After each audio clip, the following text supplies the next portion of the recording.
ಸಮಸ್ತ ಹಿಂದೂ ಬಾಂಧವರಿಗೆ ಮತ್ತೊಮ್ಮೆ ಸ್ವಾಗತ. ಊಟ ಮಾಡಿಕೊಂಡು ಅಲ್ಲಿಂದ ಹೊರಟೋ ಆಂಧ್ರದಿಂದ ಕಾರಲ್ಲಿ ಕೆಂಪ ಮತ್ತು ನಮ್ಮ ಬಸವರಾಜಣ್ಣ ಇಬ್ಬರು ಮಧ್ಯಕ್ಕೆ ಸೇರಿಸ್ಕೊಂಡಿದ್ದೀನಿ. ಉಜ್ಜಿದ್ರು ಯಾಕೆ ಹೇಳ್ತೀರಾ, ಯಾರಿಗೆ ಬೇಕಪ್ಪ ಇವ್ರು ಸವಾಸ ಅನ್ನಿಸ್ಬಿಡ್ತು. ಆಮೇಲೆ ಹೈದ್ರಾಬಾದ್ ಸಿಕ್ಕೇ ಬಿಡ್ತು. ಹೈದ್ರಾಬಾದ್ ಹೈಟೆಕ್ ಸಿಟಿ ಇದೇನೆ ನೋಡಿ, ಎಷ್ಟು ಸಖತ್ತಾಗಿದೆ ಗೊತ್ತಾ. ನಾನು ಯಾವುದೋ ಫಾರಿನ್ಗೆ ಹೋಗಿದ್ದೀನಿ ಅಂತ ಅನ್ನಿಸ್ತು ನನಗಂತೂ. ನೋಡ್ತಾನೆ ಇರೋಣ ಅಂತ ಅನ್ನಿಸ್ತು. ಹೈವೇಲಿ ಬರಬೇಕಾದ್ರೆ ನಾಗ್ಪುರ್ ಹೈವೇ ಇದು.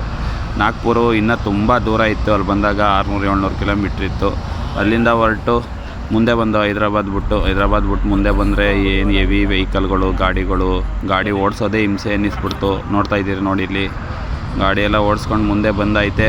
ಒಂದು ಟೋಲ್ ಗೇಟ್ ಸಿಕ್ತು. ಟೋಲ್ ಗೇಟ್ ಹತ್ರ ನಿಲ್ಲಿಸಿ ಎಲ್ಲರೂ ಕಾಫಿ ಟೀ ಕುಡಿದು ಎಲ್ಲರೂ ರಿಲ್ಯಾಕ್ಸ್ ಆಗಿ ಒಂದು 5 ನಿಮಿಷ.